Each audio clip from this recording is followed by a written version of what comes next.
బండి కాదు మొండి అన్నట్లు ఉంది బీఆర్ఎస్ పరిస్థితి. సంస్థగత నిర్మాణ లోపాలు కారు పార్టీకి కొత్త సవాళ్లు విసురుతున్నాయి. జెండా మోసిన వాళ్ళని నిర్లక్ష్యం చేశారని అసంతృప్తి పెరుగుతోంది.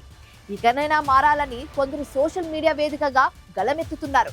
వాపును చూసి బలం అనుకుంటే అసలుకే మోసం వచ్చేలా ఉంది. బూత్ స్థాయి నుంచి బీఆర్ఎస్ పునర్నిర్మాణం జరగాల్సిన టైం వచ్చేసిందా? జూబ్లీ హిల్స్ బైపోల్స్ ఫలితం తర్వాతనైనా బీఆర్ఎస్ నాయకత్వం మేలుకుంటుందా?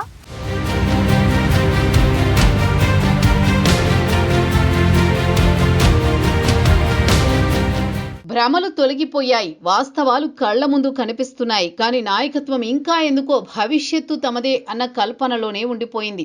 ప్రధాన ప్రతిపక్షం బీఆర్ఎస్ ప్రక్షాళన చేయాల్సిన సమయం వచ్చిందన్న వాదన బలంగా వినిపిస్తోంది. 14 ఏళ్లు తెలంగాణ ఉద్యమం, 10 ఏళ్లు అధికారంలో ఉన్న బీఆర్ఎస్ ఎన్నికల ముందు వరకు చాలా బలంగా కనిపించింది. అయితే అధికారం కోల్పోయిన తర్వాత బీఆర్ఎస్ పార్టీ సంస్థాగత నిర్మాణ లోపాలపై విమర్శలు వెల్లువెత్తుతున్నాయి. మరీ ముఖ్యంగా జూబ్లీహిల్స్ బైపోల్ ఓటమి తర్వాత పార్టీ కేడర్ తీవ్ర నైరాస్యంలోకి వెళ్లిపోయింది.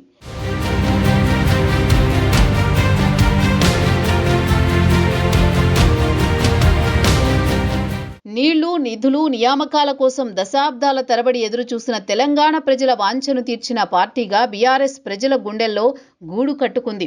అయితే అధికారంలోకి వచ్చిన తర్వాత బీఆర్ఎస్ ఉద్యమ స్ఫూర్తిని మరిచిందన్న అపనిందలు ఎదుర్కొంది.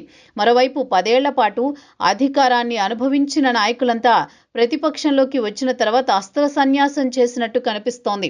నిజానికి గ్రామ గ్రామాన ఎగిరిన గులాబీ జెండాలు ఉద్యమ పార్టీకి ఊపిరిపోశాయి. 10 ఏళ్లు అధికారంలో ఉండగా కారు బ్రేకులు లేనట్టు దూసుకుపోయింది. తెలంగాణలో కాంగ్రెస్ అధికారంలోకి రావడంతో బీఆర్ఎస్ క్యాడర్ డీలా పడిపోయింది. జిల్లాలో ఏకఛత్రాధిపత్యం చెలాయిస్తున్న నాయకులతో పార్టీ శ్రేణులు వేగలేకపోతున్నారు.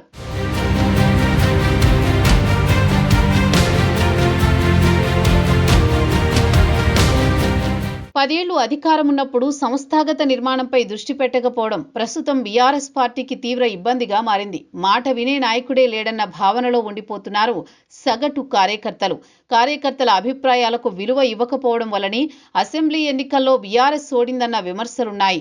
పార్టీ అధికారంలో ఉన్నప్పుడు అధికారం కోల్పోయిన తర్వాత కూడా సంస్థాగత నిర్మాణంపై దృష్టి పెట్టకపోవడం బీఆర్ఎస్కి ఇబ్బందిగా మారింది. అధికారంలో ఉన్నప్పుడు ఎమ్మెల్యేల సంఖ్యాబలం ఉంటే సరిపోతుందన్నట్లు గులాబీ నాయకత్వం వ్యవహరించింది. మరోవైపు ఎమ్మెల్యే సెంట్రిక్గా నియోజకవర్గాల రాజకీయాలు నడిపారు. దీంతో కింది స్థాయి కార్యకర్తలు, ఉద్యమకారులతో బీఆర్ఎస్ అధిష్టానానికి సంబంధాలు తెగిపోయాయి.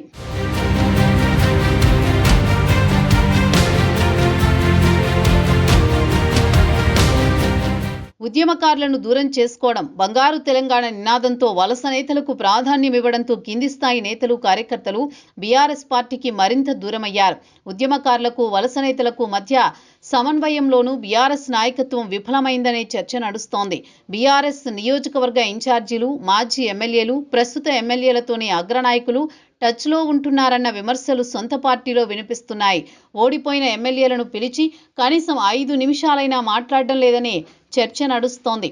దీంతో సమస్యలను పట్టించుకునే నాయకుడే కరువయ్యారని గులాబీ క్యాడర్ సోషల్ మీడియా వేదికగా ఆవేదన వ్యక్తం చేస్తోందట. బీఆర్ఎస్ అధికారంలోకి వచ్చిన తర్వాత పార్టీలో చేరిన నేతలు ప్రస్తుతం పార్టీ కార్యక్రమాల్లో అంత చురుగ్గా పాల్గొనడం లేదన్న విమర్శలు కూడా ఉన్నాయి. కొందరు నాయకులు వన్ మ్యాన్ షో చేస్తూ కింది స్థాయి కార్యకర్తలను పట్టించుకోవట్లేదన్న చర్చ ఉంది. ఇదే సమయంలో అధికారం కోల్పోయిన తర్వాత కూడా బీఆర్ఎస్ నాయకత్వం తన తీరు మార్చుకోవడం లేదన్న వ్యాఖ్యలు వినిపిస్తున్నాయి.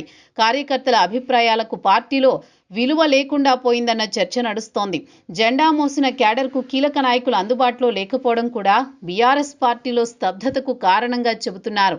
ప్రస్తుతం కేసీఆర్ ఫామ్ హౌస్కి పరిమితమైన నేపథ్యంలో పార్టీని పరుగులు పెట్టించాల్సిన బాధ్యత వర్కింగ్ ప్రెసిడెంట్గా కేటీఆర్పై ఉందంటున్నారు.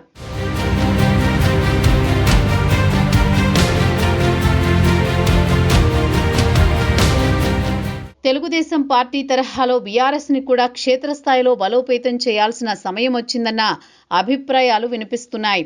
ముఖ్యంగా చంద్రబాబు, లోకేష్ పార్టీ క్యాడర్ని సమయం ఇస్తూ వారి సంక్షేమానికి అధిక ప్రాధాన్యమిస్తున్న విషయాన్ని గులాబీ శ్రేణులు చర్చించుకుంటున్నాయి. కార్యకర్తలను పట్టించుకోని కారణంగానే 2019 ఎన్నికల్లో ఏపీలో టీడీపీ ఓటమి పాలైందని, జరిగిన తప్పును గుర్తించిన టీడీపీ నాయకత్వం అధికారంలోకి వచ్చాక క్యాడర్ సంక్షేమంపై దృష్టి సారించిందని గుర్తు చేస్తున్నారు. కేవలం కేసీఆర్ చరిష్మాను మాత్రమే నమ్ముకోకుండా క్షేత్రస్థాయి నుంచి పార్టీ నిర్మాణం జరగాలని కోరుకుంటున్నారు.